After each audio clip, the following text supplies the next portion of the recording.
Max Sciandri, the British-born Italian, retained his leader's yellow jersey with ease yesterday. His nearest challenger is now the Dutchman, Adrie van der Poel, who battled out the time bonus sprints on stage 4, first at Grantham and then in Coventry.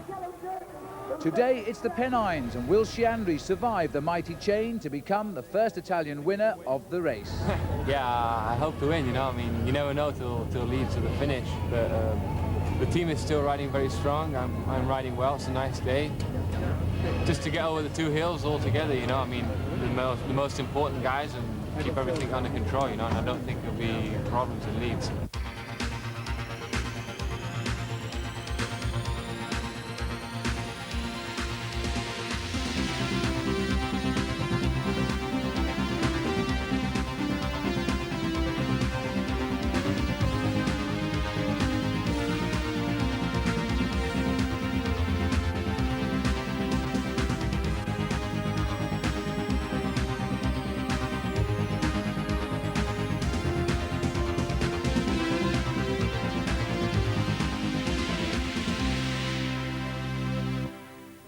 Hello again and welcome this morning to the city of Nottingham. The Kellogg's Tour of Britain now about to start on its final day. The 500-mile race, starting in Dundee last Monday, will now finish in Leeds and the winner will be known. This morning the sun is shining, the wind is still blowing very strongly and the mountains are assuredly coming. Let's remind ourselves of the overall situation. In the lead is still the Italian Max Sciandri, 11 seconds back Adrie van der Poel. 14 seconds down in third place Jos van Aert. 16 seconds back Hendrik Redant, and in 5th place the national champion of Belgium Johan Museeuw. He is 18 seconds behind. Well, yesterday it was Adrie van der Poel who made the most of the small time bonuses. He climbed up into 2nd place overall. He seems to be now the man most likely to challenge Max Sciandri on this final stage. I think so. Today is the last stage. It's going to be a very tough one, I think. 2 climbs in it, very hard. After the last climb there is a hot spot. You can see over here. And I'm going to try to pass over the 2 climbs with the first one and then to take maybe here the sprint. It's going to be very hard because the team of Sciandri is riding very, very well, very strong. So I think they're going to try to control the race, but like yesterday at the end, it is possible to get away in a breakaway. So for me, I had to do the maximum today. I would think, Adrie, that a lot of people will be putting in their maximum today because a few seconds separates a lot of men. Martin Early, 20 seconds back. Olaf Ludwig, 23. Phil Anderson, last year's winner, 28 seconds back. All of these men now probably planning their own strategy on this final ride to Leeds of 110 miles. And at the front of the pack here, conducting affairs, Michel Derniche, the winner a couple of years ago. And now on the same team as the race leader, Max Sciandri. A busy day for him. The official start of today's stage after a 5-mile ride away from the city of Nottingham. We're now heading out into the Peak District and on into the Pennines, and just look at this. Rieber Wall down the bottom. It doesn't look very steep, does it? But believe me, it's probably the steepest climb of the day. As we head off over Rieber Pass and then out to the Snake Pass and through some stunningly beautiful British countryside. Here's the weather conditions. Sunny forecast all day, temperatures getting warmer, 20 degrees, and happily for the course, the road conditions will be dry. The first big challenge of the day as we leave Matlock, the climb of Rieber Wall, and look at this, Paul, men in trouble at the back. And the man there, number 101, that's Mark Walsham, and he knows this climb intimately, he uses it in training, but his experience wasn't enough, and I think a lot of riders have been surprised. They know the kind of gears that you need for home moss, but they didn't expect this. And at the front, it is Cesare Zamana, the Pole we've come to know these last few days, leading the way up the climb. And he is climbing this hill so strongly. He leads in the King of the Mountains competition by 4 points, Paul. By the top of this first category climb, it'll be more than that. Definitely, he's an excellent rider. He's climbing extremely well. And just a little bit further back down the road, we can see around the corner was Phil Anderson, who's trying to mark him, but he can't stay with him. It's not very far now till he comes to the top of this climb. There's the line. He goes over the top to take maximum points in the King of the Mountains competition. So he's over the top, and the rest of the riders came over in this order. Phil Anderson taking 2nd place. Thierry Claverola, the King of the Mountains in the Tour de France, he was 3rd, and Chris Walker was 4th. Well, we've now come down Ryber Wall, heading into Matlock, and Phil Anderson has kept the momentum going over the top of the climb, taking a small pop-tart sprint there. He gets the 5 points. Zamana is still here, and so too Clavarola. This breakaway forming at the top of the wall. As we go past Chatsworth House, it looks as if the break is actually going to get caught. Phil Anderson jumped into that group not to try and move away, but to cover Max Chiandri and protect him. And I think when we go back down to the race, we'll see that it'll all be back together. And there we are, Phil Anderson. Quick word to Frankie Andreu here on the front. OK, boys, I was just doing the work. So the field has regrouped. We're now heading up towards the top of the Snake Pass. We're actually going up the easier side, the riders will be pleased to hear. It's good road surface, and as we come up towards the last 200 metres of the climb, it is again Zamana who's coming out of the main part of the field here, so he can sprint as well, this man, when it goes uphill. Cesare Zamana taking again maximum points. This is enough now to confirm him as King of the Mountains of this year's Tour. He looks over his shoulder, just make sure nobody's approaching him, but as he crosses the line, nobody does. And so he is over the top, and again chased over the top there by Phil Anderson. 10 points for him and Thierry Clavarola. Sean Yates riding well today. A 4th place there on the Snake Pass for him. The field have regrouped as they start the climb of Home Moss. They're coming around the corner now, heading on the A6024. And they will see the long climb that awaits them now. They've completely regrouped. There it is, right up to the top as far as the eye can see. And we know, because the escorting police have told us, there is a massive crowd awaiting to welcome the Tour riders on the climb. The yellow jersey of Chiandri must be gaining confidence now, Paul. Definitely, but notice that all the time Phil Anderson is staying near him. The man at the front in the white jersey with the red and blue bands is Sean Yates, the British champion. He's done an excellent job over the last few days, and Yates really doing a good job setting the tempo. On his right-hand shoulder there is Thierry Clavarola, the little climber. And Winterberg's going on the right, and this is well timed. Anderson spotted him make that move, immediately went on the left. Phil Anderson has joined Guido Winterberg here. They're only partway up the climb as well. They've just accelerated ahead. No reaction yet from Chiandri.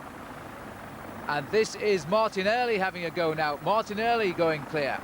Well, the man I watched the other day fall on his head, and then he recovered to come second in Coventry. Martin really riding well. It could be a man to surprise today. He's trying to get across there, but Anderson really riding excellent over the last couple of days.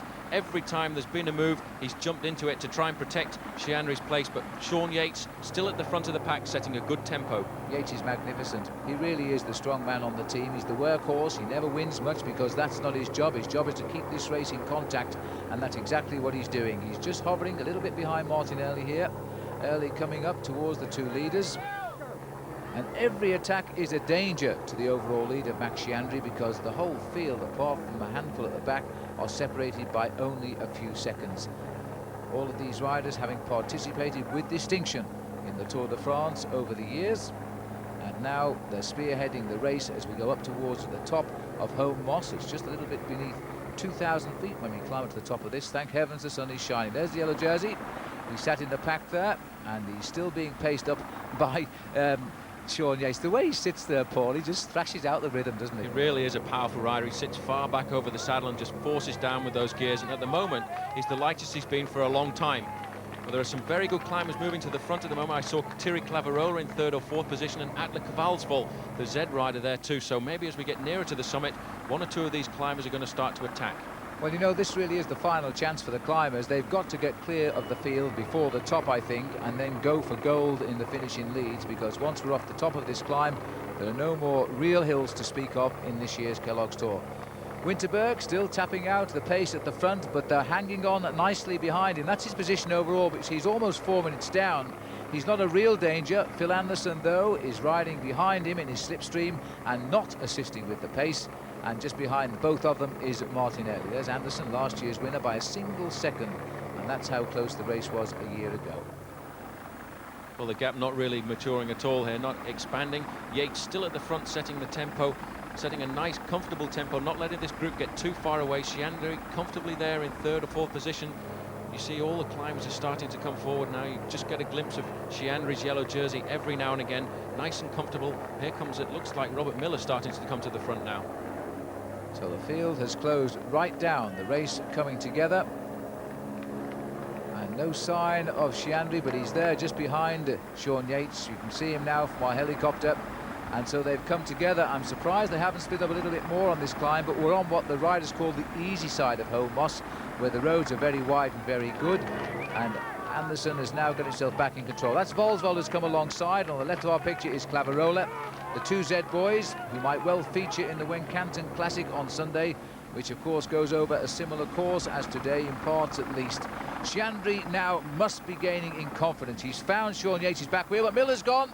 Now Robert Miller has decided to accelerate up to the leaders. Now I can only assume if Robert's going to get up there, he's going to have a go, Paul, because this is his last chance. Well, he moved up to the front and now he's accelerating away. Anderson doesn't react at the moment. He probably expects that Miller will just go for the King of the Mountains competition. Miller moving away quite clearly here. No reaction from the main field at the moment. Still Phil Anderson setting the tempo at the front. The slightly built Scot now. He's spotted the crowd at the summit. He's racing right towards them. He will hope he will disappear amongst the colourful jerseys of many of the enthusiasts here on the top, and he'll quickly disappear if he does. Look at this wonderful crowd. There is Miller. You saw the gap. It looked to be about 10 or 15 seconds, but Miller is such a good climber. King of the Mountains, still the only British rider ever to have won that title in the Tour de France. That was back in 1984 when he finished 4th in the Tour de France. The green flag, 200 metres to go from the top, and he's away. He's got a good lead there. I could just see in the crowd Thierry Clavarola trying to pick away after him. If the two riders can get together, then it's quite a good chance. Miller getting down over the top of this climb. There's the line. Miller goes over the top to take maximum points in the King of the Mountains. Now, will he keep going, Paul? Because he's got a lead. There's one rider gone over just ahead of the field there, but that certainly isn't Miller. That is Clavarola, who's gone just off the head of the field. And it looked to me like it was Zamana who came over in 3rd place. Let's have a look at the result. Miller, it was Clavarola and Zamana in 3rd place. Sean Yates is 4th. So that makes Zamana the overall winner of the King of the Mountains title. Anderson moves up to 2nd place today. He's had a good day out, and Brian Smith, the early leader, he's back in 3rd slot. Now, look at the face at Robert Miller. We're heading down the other side of Home Moss, and 24 seconds is the first time gap, and Miller is going like a train. It really is going well on this part of the descent here. The speeds down the descent here, the riders will be doing 50 or 55 miles an hour. You can see the main group coming down the back end there, and the little spot you can see just having taken the corner, that's Robert Miller. 24 seconds, they can just see him at the moment. They're going to have to react soon.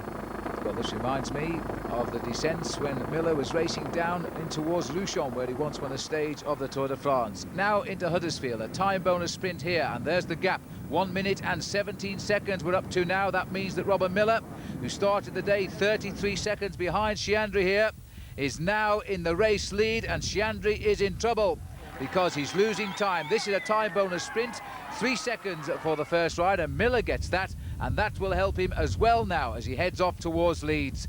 This is going to cause for a reaction from Motorola. Jan Shaw is there. But let's have a look at the result of the sprint in Huddersfield. Robert Miller then gets the win. Chiandri is 2nd, Adrie van der Poel is 3rd, and they're all together behind Miller.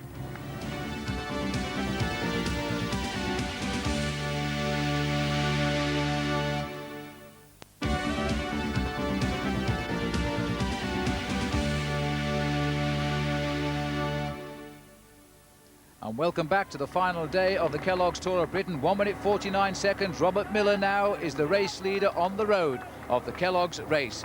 But it's time for us now to say goodbye to the man who's been our eyes and ears on the road this week, Alan Piper. This is my 2nd to last day racing in England.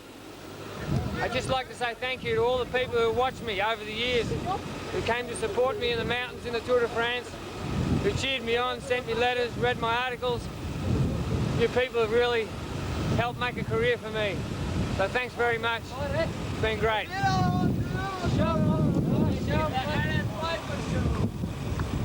Well, there we are. That says it all. The Alan Piper Chats Show on Channel 4. Well done, Alan, and the best of luck for the future. But let's get back up now to the man who's trying to win the Kellogg's Tour, Robert Miller. 1 minute 28 seconds, Paul. The gap is coming down at 100 miles covered. Well, it's coming down, but it's not coming down very quickly at all. The Motorola team at the front here with Sean Yates, followed by Michel Derniz and Andy Bishop there setting the pace. The gap has hovered for quite a while now. It's down to 1 minute 28 seconds. It really isn't coming down so quickly.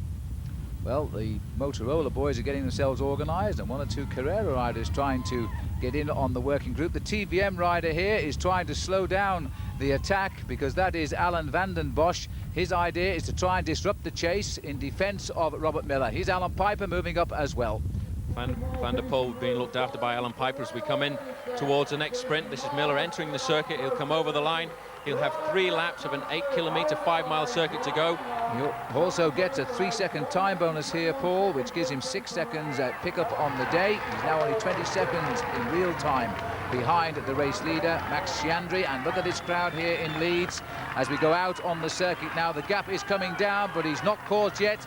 And can he hang on? There's 3 big circuits here of the city of Leeds.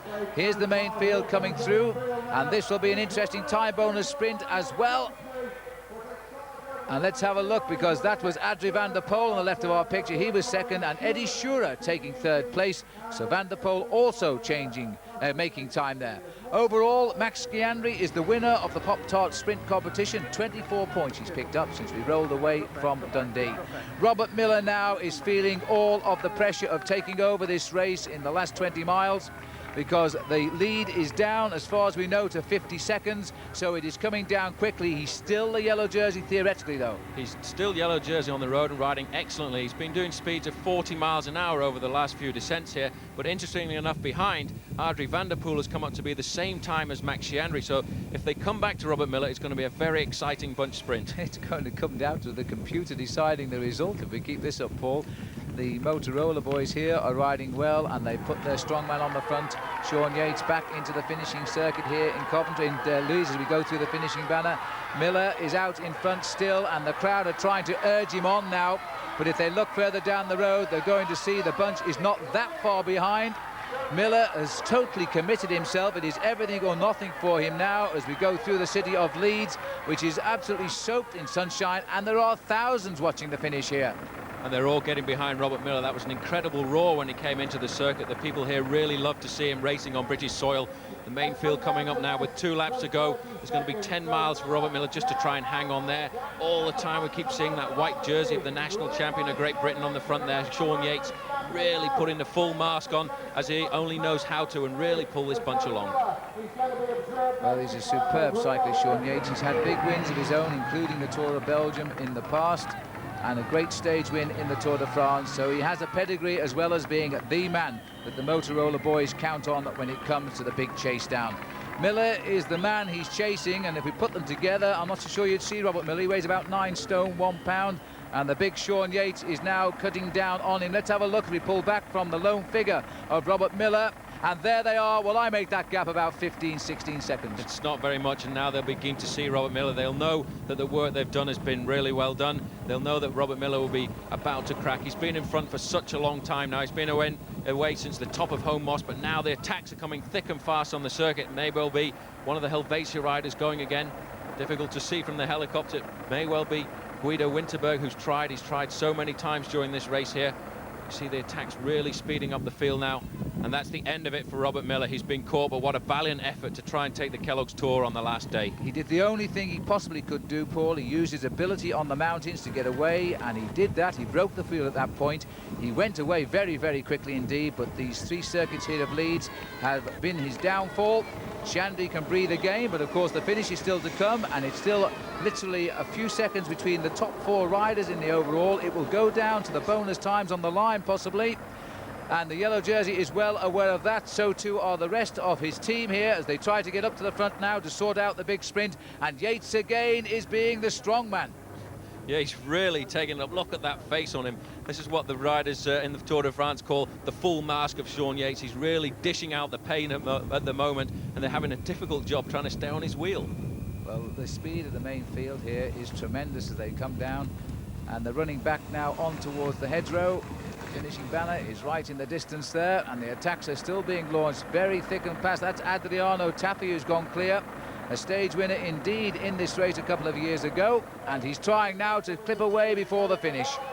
It's a good move. He may well surprise them. They've got 1 lap to go. You can just hear the bell ringing in the back there. Sean Yates still at the front. Main field going through here. He didn't have much of a lead as he goes into the first corner, but I'm sure now we'll start to see the Carrera boys and the Lotto boys coming to the front. Well, look at this now. They've come all together. It's all down to the big sprint. The bonuses are crucial. 10 seconds for the win. Redant is going. That was his teammate, Patrick Dunut, who's tried to block off the field to get Redant clear. 10 seconds for the win, and a 6-second gap on the field will give Redant the final victory here. He knows it, and look at that gap as the field will have to chase him down. The Motorola boys go. The green jersey Johan Museo is off on the right as well. All of the riders now launching for the line, and this is a big chase down. They've closed down on Redant, but the rider who won at Dundee is going to win here in Leeds as well. He looks over his shoulder. Ludwig is in second place. He gets the stage, but I don't think the win. So a last-minute attempt by Hendrik Redant to steal the final yellow jersey. It failed, but he won the stage, out-sprinting in the end Olaf Ludwig. Adrie van der Poel was in third place, Johan Museu was fourth, and Max Schiandri finished in fifth place. Hendrik Redant on the podium tonight, just like he was at Dundee, collecting his second piece of exclusive Waterford crystal. The overall situation, this race has always been a battle for seconds, and Max Schiandri just a few seconds ahead of Van der Poel, who did close the gap, but not enough. Hendrik Redant, by virtue of his win, climbed up to finish third overall.